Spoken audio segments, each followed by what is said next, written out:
welcome back to another episode of the C3 podcast. My name is Nika Marie, aka Neeks, and I am your MC for the cast. I forgot my pre-show shot again. 1 second. Pre-show shot. Clink. Oh boy. Anyway, guys, it's been a very interesting Black History Month. A lot's happened in the world of publishing, and we are just going to talk about it today because I've been thinking a lot about diversity as it pertains mainly to books, but also to movies and movie adaptations and TV shows and cartoons. So we're just going to talk about a minuscule faction of the nuanced conversation that needs to take place about diversity. Who can write what? Who can create what? That's why we're here. That's what the C3 podcast is for. We're talking about creations. So let's just jump right into it. So basically, at the beginning of this month, Flatiron Publishing, one of those, released a book called American Dirt by Janine Cummins. Janine Cummins is a white woman who recently decided to become a Boricua. In that, she angered a lot of people because her book is about a Mexican mother getting to America with her son. They faced a lot of hardships. A lot of Latinx people, the Latinx community, were very upset about this book, not just because she was a white woman, but also because she was writing about something that she manipulated her way into. Apparently there was a lot of plagiarism going on. There was a lot of her publishing company, Flatiron Books, lying about the state of her husband. They purposefully pushed the story that Janine Cummins had an undocumented immigrant husband, but he was Irish. So I'm not even gonna get into this too much, but we all know that unless the immigrant is brown, no one cares. So this Irish guy probably lived a very long time without being a citizen, quote unquote. So there was a lot of manipulation, a lot of lying, a lot of manipulation. Oh, I said that twice. Going on around this book. And like I said, a lot of the Latinx community spoke out against it. Oprah featured this book in her book club. Just a lot of stuff happened with this book that should not have happened. If you ask me, I don't feel like it should have been published as highly as it came out. Apparently Janine Cummins got, I'm not even saying her name right, Janine Cummins. Apparently she got a 6-figure advance on the book. It's already been optioned for a movie. And I just think this is a whole damn mess. I think it's going to die out. It's already kind of died out. There's a lot of discourse about it earlier this month. And the latter part of January, it's already kind of died out. We're on to the next thing, which is the Barnes & Noble on 5th Avenue and Penguin Random House releasing a series of race-faced covers for Black History Month. And I'm just like, I've been thinking about this a lot because I don't know how you guys feel about diversity. But for me, as a woman of color, a Black woman, I make sure that I look at things through a lens of, is this good representation or is this bad representation? And that is nuanced in itself. That's a nuanced conversation in and of itself. Alas, I do not mean that every Black person in a movie has to be the good character. You know what I mean? I mean, they have to be a good character, as in they should be a well fleshed out character. Every Latinx character in a movie, book, or show should be a well fleshed out character. Every character in a show, book, or movie should be a well fleshed out character. What we find in a lot of shows, movies, and books is that the characters of color, the characters that would be categorized and characterized as people of color in whatever medium, they're often subjected to a lot of hardship in the realm of not being fleshed out character, 1, 2, being used, being a condom, being a conduit for nothing but pain in the story. And ultimately, my favorite trope is the magical Negro. And by favorite, I mean my least favorite. And also the magical, abuelita, the magical ancient Asian descent character. You know what I mean? There's been a lot of horrible stereotypes to hit minorities in movies, books, and TV shows that I would like to stop. So anyway, I'm getting off topic already. It's all been on topic, but I have a schedule. So I do want to share a story with you guys on this podcast that I've not shared ever because it is embarrassing for me, and I've never found the dude that screwed me, and that makes me upset. So anyway, in terms of good representation, I wanted to relate it back to my experience as an actor. So I was scheduled, I was cast, I was put on this project, and it was supposed to be this cool, like, fantasy sci-fi sort of deal. Really short. It was a short student film passion project, and I was cast as the black woman who hated white people. Initially, obviously, I was like, I'm gonna need some backstory. And the guy was like, oh, it's okay. So you're the opposing force to the white guy who hates black people. He's like literally a KKK member.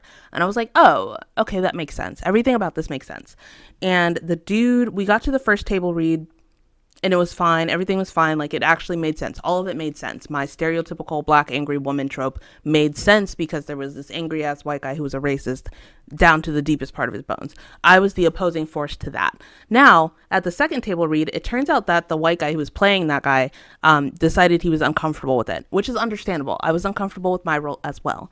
But the director, the writer, and the producer, or co-producer, Lex, he was using a fake name, so I don't mind using his name, Lex, decided that he would change the white guy character to like this really caring guy, and he loves puppies and flowers, and he's now the best friend of the main character. And my character was supposed to say the same. I was not about to let that happen because Lex was a black dude. Keep this in mind. I feel like whenever I tell this story, people assume that Lex was a white dude. Lex was a black dude. So I went to Lex and I was like, hey, so because of the changes you made, my character no longer makes sense. Can we change her? I don't want to represent something that I don't believe in. And I hope that you, as a black man, don't believe in this trope as well. And he was like, well, I just feel like she still would hate the world. She still would hate white people. Every single one of those lines that he wrote for my character was like, whitey, whitey this, whitey, whitey that. I hate white people. And then like various other white people, euphemisms.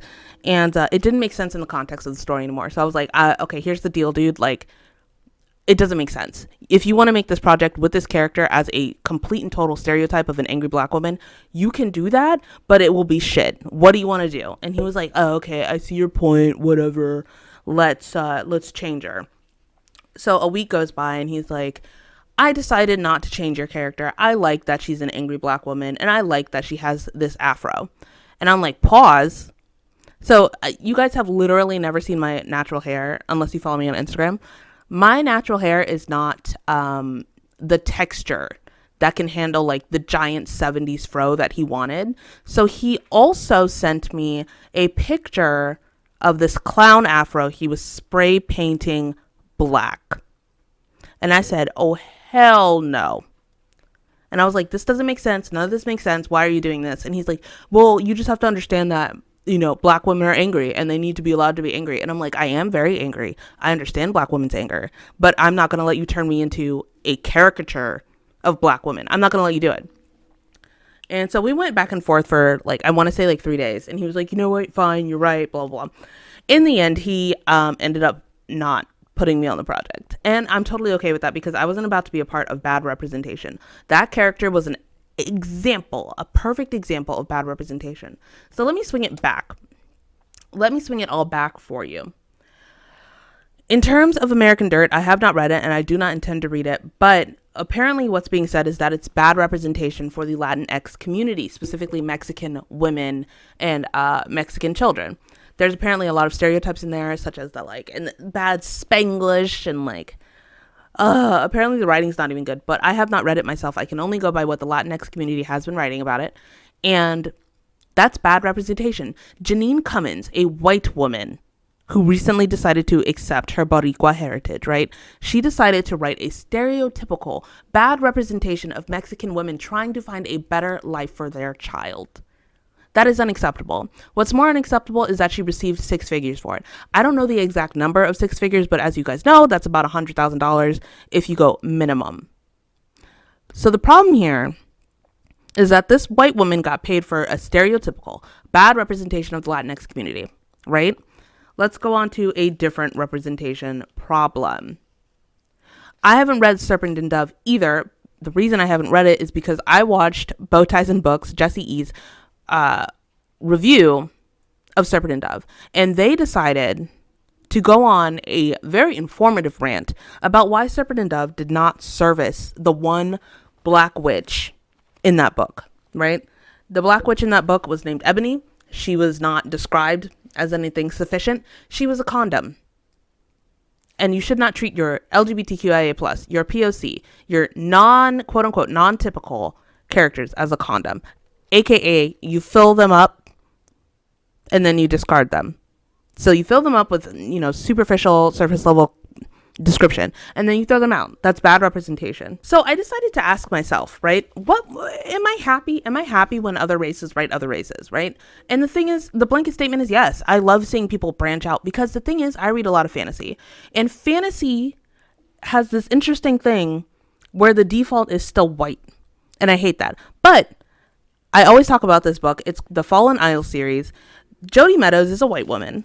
Jodi Meadows, her character, her main character, is someone who would be, if cast in a movie, a characteristically black woman or mixed race black. So Jodi Meadows, a white woman, wrote a very compelling and good black character. It was good representation. Mira Minkoba in Fallen Isle series is a black girl. She's very soft, very into dragons. She has extreme anxiety. I related so hard to that. And it didn't make me feel like it was any less of a good story because it was written by a white woman. None of that affected the story. So it is possible for other races to write other races, especially in fantasy, because you're not writing black Americans, right? You're writing a character whose skin tone happens to be the same, similar as a black person. So yes, blanket statement, I think that other races can write other races. And you see this all the time. I'm not Nigerian. I'm very much black American. I'm not Nigerian, but I thoroughly enjoy Nigerian fantasy stories. That doesn't affect me. I still empathize. I still sympathize. I still rock with these characters. I'm not Latinx in any kind of way. I love Latinx fantasy stories. I love them, because they're usually based on like Mayan mythology anyway, so it's like super cool to see that. I'm getting ahead of myself. The Priory of the Orange Tree by Samantha Shannon has a myriad of different characters, and they are all different colors, and they're all different sexual orientations. It's wonderful. There is a character in there, Tane, who would definitely be characterized as an Asian American.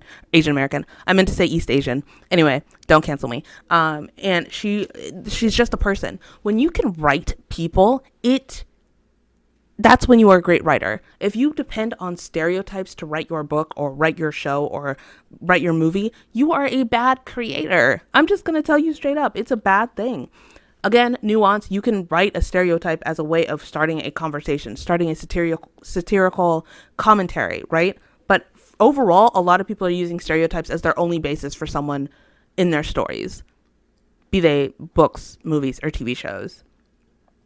Then I get down to my own, right? My own. Can POC write white characters? Because white usually is the default and the majority, right? And the answer is yes. Again, my blanket statement is yes. Because there's no reason why a minority cannot write about a majority, especially when they've been known as the default in novels for so long. And also when you are surrounded by white representation all the time. I'm not saying that to be offensive, so don't get offended, white people. I'm saying that because we are surrounded by examples of white representation all the time. White people being good, white people being bad, white people being gray, white people, all kinds of down the spectrum. So then we go back, can white people write POC? And I think that yes, they can, if they understand that POC are people too. We also have similar experiences to white people. We grow up similar to white people. You know what I mean? Like, you have to understand that people are people. And until you understand that, you will fall into the same categories of stereotyping, the same categories of misrepresenting as a lot of people have fallen into, especially during Black History Month. The next question that I find myself asking is, whose responsibility is it to communicate before creation is distributed? So in this case with American Dirt, Janine Cummins wrote a book. She was apparently writing it for like over 5 years. So over the course of 5 years, she must have reread her words several times and didn't realize that it was offensive. Then she sent it to an editor, a content editor, a story editor, a line by line editor, and none of them We're like, hey girl, have you thought about not being so racist at all? A little bit prejudiced, a little bit stereotypy. And so no one caught that. They were mainly focusing on where the comma went. Great, fine. Then it gets to the point where it's about to be, auctioned off and purchased by a publishing company. And at some point, Flatiron Books, for being the industry, the company that it is, should have had a actual Mexican woman, maybe several, start a like, what do you call them? A testing group. Start a testing group to see how they all felt about this book and get a general consensus, right? And then say, hey, we got to change a few things in this book before it's released. Before we give you minimum $100,000. Can we make some changes? So whose responsibility was it? I think that it was definitely all of their responsibilities not to be prejudiced and racist and stereotypy. But I also think that at some point, Flatiron Books should have been like, we need to stop. Because they also gave her a launch party where they had barbed wire centerpieces. That is, the face I'm making for those of you listening is a face of sheer confusion. I don't understand how someone looked at that and was like, yeah, no one's going to care. No one's going to care that we just had barbed wire pieces while we have children in cages by the border. No one's going to care about this right now. That is absolute lunacy to me. It's absolute lunacy, and I cannot believe that it happened. I don't know what to tell you. I really don't know what to tell you. So now we get back to what is good and what is bad representation after my rant. And the truth is, good representation is when you allow a character, no matter what they would be categorized as in the real world, no matter what you make them in your book, your movie, TV show, they are still a person with different facets of a personality, a complex emotional system with reasons behind the actions that they are making. You have made this character a good human being, or unicorn, or fairy, or whatever you're making them, right? That is good representation. Bad representation is when you allow them to become a stereotype of whatever they are representing for you. So when we read old fantasy where literally every character is characteristically white, they aren't Caucasian, they are just white, right? We're seeing authors way back in the day use things like ogres and trolls to represent people of color. And that's when you get bad representation. Okay? I feel like that covered a lot of it. I don't want to pretend like I'm like the expert in diversity or how to represent people property. Wow, whiskey properly.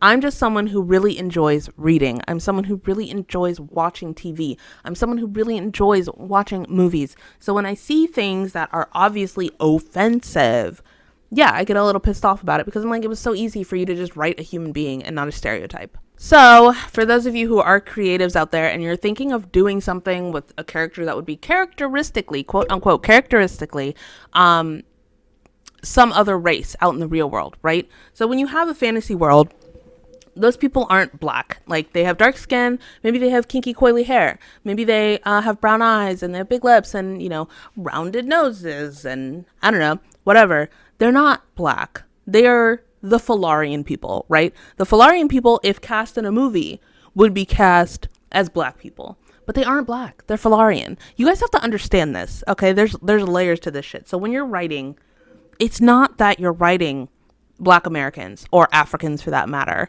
Unless you're writing an African fantasy, in which case, yes, you are writing Africans. Be clear. When you're talking about like high fantasy and fantasy without real world races, and you write the Falarian people, okay, you're not writing Black Americans. So don't make them what you think a Black American is. Write a human, and then write a society of those humans, and then write a culture around those humans, right? That is what you're doing. So don't get it twisted. You guys can do this. You can write human beings. It's fine. Now, I actually wrote a review for the Fallen Isles. I actually wrote a review for the Fallen Isles series a while ago.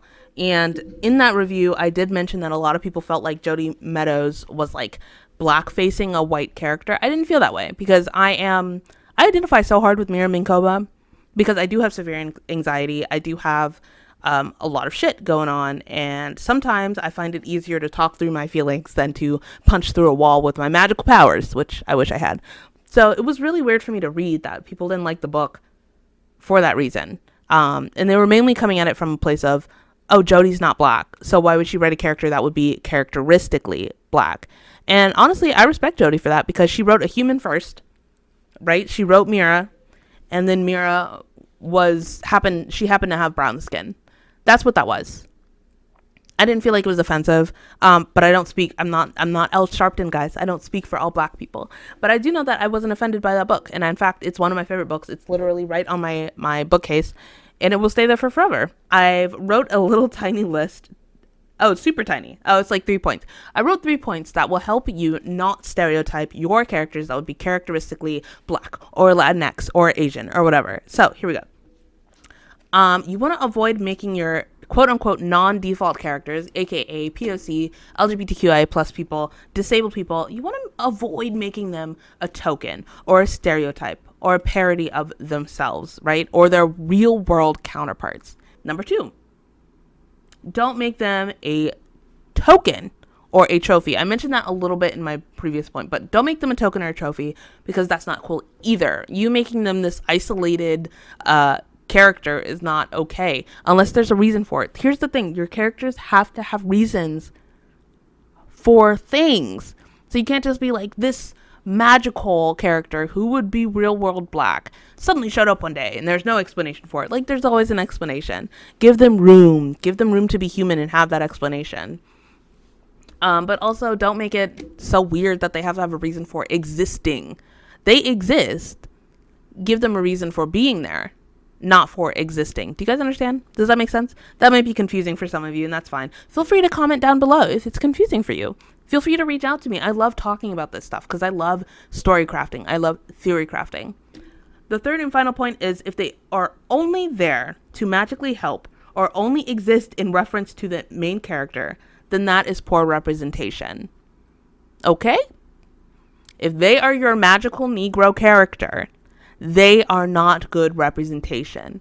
Your supporting characters should exist outside of your main character. I'm saying that in reference to like writing novels, but it also applies to movies and TV shows and books. Okay? So those are 3 things you can quickly look at to make sure that you have good representation in your stories. I'm just saying, it's a helpful tip. Anyway, thank you guys so much for listening to this very short episode. We are bi-weekly for the month of February and probably also March. So I do want to thank you guys so much for tuning in.